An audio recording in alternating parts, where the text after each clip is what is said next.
விநாயகப் பெருமானை வணங்கி தொடர்ந்து முருகப்பெருமானோடு இணைந்து காயத்ரி மந்திரத்தோடு தொடர்ந்து அடுத்ததாக சிவபெருமான் நமது ஹரிஹர புத்திரனாக விளங்கக்கூடிய ஐயப்ப சுவாமியினுடைய ஒரு பாகம் சைவம் ஒரு பாகம் சிவம். அந்த சிவத்தை வழங்கக்கூடிய விதமாக இந்த அடுத்து வரக்கூடிய பாடல் சுவாமி தயானந்த சரஸ்வதி அவர்களால் இயற்றப்பட்ட போ சம்போ என்னும் பாடல் இப்பொழுது நமக்காக. போ சம்போ சிவசம்போ ஸ்வயம்போ.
சிலருக்கு நமக்கு பரவாயில்ல, குழந்தைகள் நாளைக்கு ஸ்கூலுக்கு போகணும், அது தவிர்த்தும் கூட பசி பொறுத்து கூட வாசிக்கிறது வந்து உங்களுடைய ஆசீர்வாதம். இந்த கைத்தட்டல் தான் ஆசீர்வாதம் குழந்தைங்களுக்கு. அதனால் அது கைத்தட்டல் தானே, தங்கத்தட்டை வெள்ளித்தட்டா, ஒரு கைத்தட்டல் எல்லாம் தட்டி குழந்தைகளுக்கும் வாசித்த குழந்தைகளுக்கும் ஒரு உங்களுடைய அன்பு தெரிவிக்கும்படி கேட்டுக்கொள்கிறோம். சந்தோஷம்.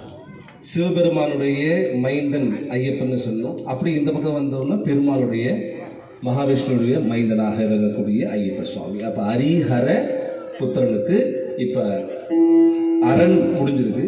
ஹரியோட பாடலாக கோவிந்தா ஜெய கோவிந்தா என்னும் பாடலை, பிரம்மம் ஒக்கட்டே என்னும் அன்னமாச்சாரியா கீர்த்தனையை இப்பொழுது நாம் கேட்டு வருகிறோம்.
அடுத்தடுத்ததாக ஒரு இறை அம்சங்களாக நாம் பார்த்து கொண்டே வருகிறோம். மதுரையில் பார்த்தோம்னா ஒரு அழகான ஒரு காட்சி வேறு எந்த ஊர்லேயும் கிடைக்காது. நமது மாநகர் மதுரையிலே ஒரு பக்கம் சிவன் இருப்பார், இன்னொரு பக்கம் மகாவிஷ்ணு இருப்பார், நடுவில் ஒரு அம்மா நிற்பாங்க. யாரு? மதுரை மீனாட்சி. கொண்டை இதோட கிளியோட இந்த பச்சை நிறத்தோட அந்த அம்மன் நம்ம பார்த்துருக்கோம். அப்போ 3 பேர் சேர்த்து சிவன், விஷ்ணு, நடுவில் அம்பாள். ஸோ இந்த வரிசையில் நம்ம அடுத்து அம்பாளுடைய ஒரு பாடல். நான் எந்த பாடல்னு சொல்ல மாட்டேன், உங்களுக்காக இது சாய்ஸ் விட்டுடுறோம். ஸோ உங்களுக்கே இந்த பாடல் தெரியும், ரொம்ப பரிட்சமான பாடல், உங்களுக்கு தெரிஞ்ச பாடல் தான்.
கை தட்டும் போதே தெரியுது எல்லாரும் புரிஞ்சிருக்கு அப்படின்ட்டு. ஐகிரி நந்தினி அம்பாளுக்கு ரொம்ப பிரியமானது. மகிஷாசுர மத்திய தரப்ப இது பாடக்கூடியது. அடுத்ததாக நம்ம இப்போ ஆசீர்வாதம் தான் வருது. நம்ம அதுக்கு தடவை நினைக்கல, ஆசீர்வாதம் தான் நினைக்கிறோம். அதுக்காக விரைவாக நம்ம கடந்துட்டே போகிறோம். ஷஷ்டியை நோக்க சரவண பவனார் சிஷ்டருக்கு உதவும் சிங்கதில் வேளும் பாதம் 2 பன்மணி சதங்கி கீதம் பாட கிங்கினி ஆட என்று மிக அற்புதமாக ஒரு கவசம். கந்தர் சஷ்டி கவசம்னா கந்தனுக்கு சொல்ற மாதிரி இருக்கும். ஆனா அது யாருக்கு கவசம்? நமக்கு கவசம். நம்ம தலைக்கு கவசம், கழுத்து, தோள்பட்டை, முழங்கை, இப்படி வரிசையாக பாதம் வரைக்கும் போய் உடல்ல ஒரு இடம் விடாம நம்ம பாதுகாக்கக்கூடிய அற்புதமான ஒரு கவசத்தை முருகப்பெருமான் அருளால் நமக்கு கிடைத்திருக்கிறது. அந்த கந்தசஷ்டி கவசத்தை இப்பொழுது நாம் ரசிப்போமா?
இது விசேஷம் என்னன்னா, இன்னைக்கு என்ன கிழமை? செவ்வாய்க்கிழமை. இன்னைக்கு சஷ்டி திதி. செவ்வாயும் சஷ்டியும் இணைஞ்சு வந்து அதுக்கு பேர் மங்கள சஷ்டின்னு பேர். இங்கே வந்து கேட்டவங்களுக்கும் வீட்டில் இருந்தே கேட்டுட்டு இருக்கிறவங்களுக்கும் வாசிச்சவங்களுக்கும் அதை உதவி செஞ்ச எல்லாருக்குமே இந்த சஷ்டி என்னத்தை கொடுக்குமா? மங்களத்தை கொடுக்கும். புரிஞ்சு கேட்டாலும் சரி, புரியாம கேட்டாலும் சரி. புரியுதுங்களா? இந்த நாள் ரொம்ப முக்கியமான நாள் சொல்கிறேன். இன்னைக்கு செவ்வாய்க்கிழமை, சஷ்டி திதி, கூடவே இதுக்கு பேர் வந்து மங்கள சஷ்டின்னு பேர். நமது சுகுமார் மாஸ்டரை குறிப்பாக சொல்லணும்னா, அவர் வந்து இந்த டாக்டரேட் பிஹெச்டி இந்த வீணை கருவியிலேயே பிஹெச்டி முடிச்சிருக்காரு, டாக்டரேட் முடிச்சிருக்காரு. பாண்டிச்சேரியிலேருந்து வாரம் நம்முடைய ஆற்காட்டுக்கு வீணை வகுப்பு எடுக்கிறாரு. ஆற்காட்டில் ஒரு காலத்தில் வீணை இருந்துச்சு. நான் சொல்கிறது ஒரு 25 வருஷத்துக்கு முன்னாடி நான் ஒரே ஒரு வீணை பார்த்தேன் ஆற்காட்டில். வேறு எங்கேயும் நான் பார்க்கல. நேரடியாக வீணைன்னு டிவிலே பார்க்குறோம். அது வாசிச்சா பலவிதமான நன்மைகள் கிடைக்கும். குழந்தைகளுக்கு நினைவாற்றல், சுகப்பிரசவம் நடக்கும், சில உடல் வலிகள் தீரும், நல்ல ஞானம் கிடைக்கும், இறைவனுடைய அருள் கிடைக்கும். அற்புதமான ஒரு கருவி. நீங்கள் வீணையை தொடர்றதுக்கே ஒரு பாக்கியம் பண்ணியிருக்கணும். நான் வச்சிருக்காக சொல்லலை, இருக்குது, அப்படிதான் இருக்குது. இதோடைய அமைப்பே பார்த்து நம்ம முதுகுத்தண்டுடைய அமைப்பு, நம் உடலுடைய அமைப்பு தான் இது. ஆக இந்த கருவி ஒரு தெய்வீக கருவி. அதனால தான் ஞானத்தை கொடுக்கக்கூடிய சரஸ்வதி எப்போதும் கையிலே வைத்திருக்கிறாள். அதை நம்ம தலைவிதியை மாற்றக்கூடிய பிரம்மனுடைய துணையாக இருந்து கொண்டு ஈதல் இசைப்பட வாழ்தல் அது வல்லது ஊதியம் இல்லை உயிருக்கு. இசைப்படன்னா அங்க ஒரு இதமான ஒரு தன்மை நிலவரணும்னு சொல்லிதான் அந்த அமைப்பில் சொல்றது. ஆக இந்த இசை காது வழியே போறதே நம்முடைய பாக்கியம். அதை நான் சொல்ல வந்தேன். நிகழ்ச்சியை தொடர்ந்து பிரம்ம முராரி சுராச்சித்த லிங்கம், இந்த லிங்கத்துடைய அமைப்பு திருப்பி சொல்றேன். இன்னைக்கு வந்து ஆணி திருமஞ்சனம் எல்லா நடராஜர் கோவில்லையும் எல்லா சிவஸ்தலங்கள்லையும் அப்படியே இப்போ சிதம்பரத்துல பார்க்கணும். இப்போ அபிஷேகம் பிரமாதமா நடந்துட்டு இருக்கிற நேரம், அந்த அபிஷேகம் எப்படி அந்த சந்தனம், அந்த ஜவ்வாது, அந்த பால், அது வாசனை திரவியங்கள்லாம் போட்டு பண்ணுவாங்களோ அதை போல் நம்முடைய வாழ்க்கை அப்படியே கமகமன்னு மணக்கணும்னு சொன்னா தெய்வத்துடைய அருளுக்கு நாம் பாத்திரமாகணும். எப்படி? குழா திறந்திருக்கு, பாத்திரம் கீழே இருக்கு. நானும் தான் கோயிலுக்கு போறேன், சாமி கும்பிட்றேன், ஒன்றும் கிடைக்கலையே, போன வருஷம் கூட 2 தேங்காய் சேர்த்தானே உடைச்சேன் அப்படின்னு நம்ம சொல்றோம் இல்லையா? ஏன் கிடைக்க மாட்டேங்குது? கோயிலுக்கு போறீங்க, சாமி கும்பிட்றீங்க, அருள் கிடைக்கல. குழா திறந்ததுக்கு தவளை கீழே இருக்கு, தண்ணி ரொம்பல. என்ன? தவளையை திருப்பி வச்சுட்டோம். குழா கீழே தான் இருக்கு, ஆனா திருப்பி வைக்காம தலைகீழ வச்சுட்டோம். அப்போ கோவில்ல போய் நம்ம சாமி மட்டும் கும்பிடல, தேவையில்லாதெல்லாம் பண்றோம்னு இருக்கும். தலைக்கீழான சில விஷயங்கள் பண்ணா ரொம்ப அது இன்னைக்குமே ரொம்ப அது. ஏன்? அதை திருப்பி கரெக்டா அந்த வாய்க்கு நேரா அந்த குடத்தை வைக்கணும். இறைவனுடைய முழு கவனம் உங்க மேலையும், உங்களுடைய முழு கவனம் கடவுள் மேல இருந்தாதான் அந்த பரிமாற்றம் நடக்கும். அதுதான் கும்பாபிஷேகம். புரியுதுங்களா? அற்புதமான இப்போ அந்த பிரம்ம முராரி சுராச்சித்த லிங்கம் என்ற லிங்காஷ்டக பாடலை இப்பொழுது நமக்காக மாஸ்டர்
என் அப்பனே என் ஐயனே என்னும் ஒரு முருகனுடைய பாடல்.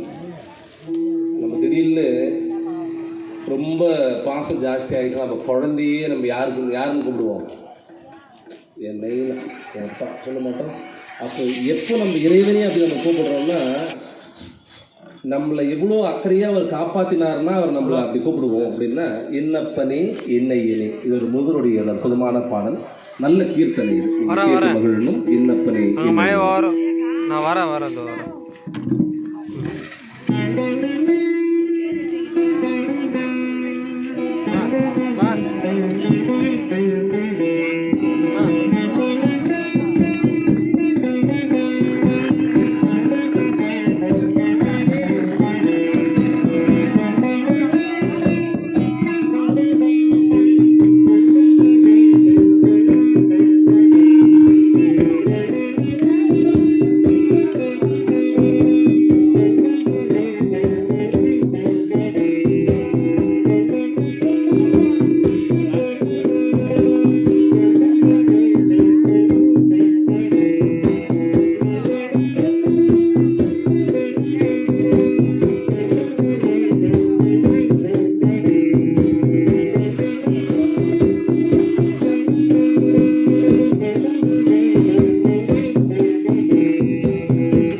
நம்ம நிகழ்ச்சியுடைய நிறைவு பகுதியில் இருக்கிறோம். மழையிலெல்லாம் இன்னுமே வாசிக்கலாம். ஆயர்பாடி மாளிகையில் தாய்மடியில் கன்றினை போல் மாய கண் தூதுகிறான் தாலேலும். நம்ம தூங்க வச்சு எதுவும் தூங்கிட போகிறானா? அப்படிலாம் இல்லை. இது எப்படி அப்படின்னா ஒரு சின்ன உதாரணத்தை சொல்லிட்டு நான் வந்து வழிவிடுறேன். குழந்தைக்கு ரொம்ப பசியாக இருக்குது, ஒரு கிண்ணத்தில் சாதம் போட்டு ரசம் ஊற்றி பிசைஞ்சு அம்மா குழந்தைக்கு ஊட்டுவாங்க. பசி வந்து குழந்தைக்கு தான். ஆனால் குழந்தை என்ன பண்ணும், அது கையை வச்சு அம்மா வாயில் கொஞ்சம் ஊட்டும். குழந்தை ஊட்டி அம்மாவுக்கு வயிறு நிறைய போகிறது இல்லை, ஆனால் இருந்தாலும் அம்மா வாயை திறப்பாங்க, பார்த்துருக்கீங்களா? அதை போலத்தான் இறைவனுக்கு நாம் சாப்பாடு கொடுக்குறது கூட. அவன் தான் அரிசியை படைக்கிறான், அவன் தான் தேங்காவை படைக்கிறான், அவன் தான் வாழைப்பழத்தை படைக்கிறான். நம்ம ஏன் கொடுக்கணும் அப்படின்னா, கொடுக்குற குணம் நமக்கு வளரணும். அதைத்தான் நம்ம ஆன்மீகத்தில் நம்ம கற்றுக்கணும். ஆக இந்த குழந்தையை தூங்க வைக்கிற ஒரு அற்புதமான பாடல். நம்மளோட வீட்டில் குழந்தை தூங்குறோன்னா இந்த பாடல் நீங்கள் பாடலாம். ஆயர்பாடி மாளிகையில் தாய் மடியில் கன்றினை போல் மாய கண்ணன் தூங்குகிறான் தாலேலும்.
அம்மா இதெல்லாம் உட்காந்து இது என்னமோ இருக்குது, நல்லா தான் இருக்குது, புரியுதுன்றது தாண்டி புரியுன்றதை தாண்டி அவங்க ரசித்து உட்கார்ந்தது எனக்கு சந்தோஷமா இருக்கு. உள்ளபடி அது யார் மாதிரினா ஐயப்பனே வந்து உட்காந்து கேட்குற மாதிரி தான் இருக்கு.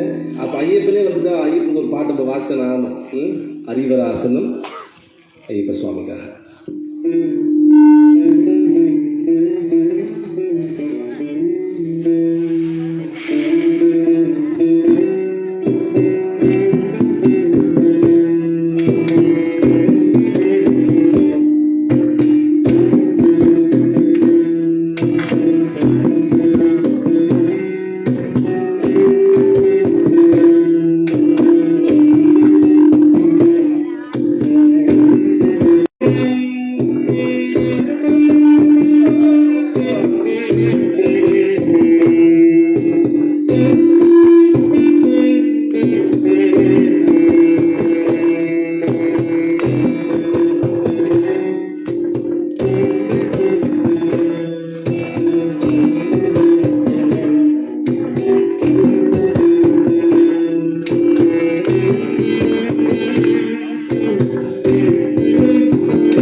இறுதியிலே திருப்புகழ் பாடி நிறைவு செய்வது வழக்கம். நமக்கு வள்ளிமலை பக்கத்தில் இருக்கு. நமக்கு ரொம்ப விசேஷமானது என்னன்னா, திருப்புகழ் சுவாமிகள் அங்கே வாழ்ந்து அருணகிரிநாதனுடைய பல திருப்புகளை அவர் பிரபலப்படுத்தியிருக்கிறார். அதில் ஒரு திருப்புகழை இப்பொழுது நாம் வாசித்து நிறைவு செய்ய இருக்கிறோம். நமக்கு இந்த அற்புதமான வாய்ப்பளித்த விழா குழுவினர், குறிப்பாக நிறைய பேர் இருக்கீங்க. நம்மை அணுகுனது ரமேஷன் அவர்கள். எங்களுக்கு இந்த அற்புதமான இந்த சன்னிதானத்தில் உங்களோட இந்த இசையை நாங்கள் பகிர்ந்துக்கிறதுக்கு நல்ல வாய்ப்பை கொடுத்த அண்ணா அவர்களுக்கும் மற்ற ஏனைய எல்லா பக்தர்களுடைய பொன்னார் திருவடிகளை வணங்கி இந்த வாய்ப்புக்கு நன்றி சொல்லி நிறைவாக திருப்புகழோடு நிறைவு செய்கிறோம். ஆற்காடு ஸ்ரீ விதாத்திரி கலாக்ஷேத்திரம் மறுபடியும் இதை கேட்ட எல்லோருக்கும் நல்ல நீங்காத நிறை செல்வம் பெற்று நிறைவாக வாழ வேண்டும் என இறைவனுடைய பிரார்த்தனையை வைத்து நாம் நிறைவு செய்கிறோம். வாழ்க வையகம், வாழ்க.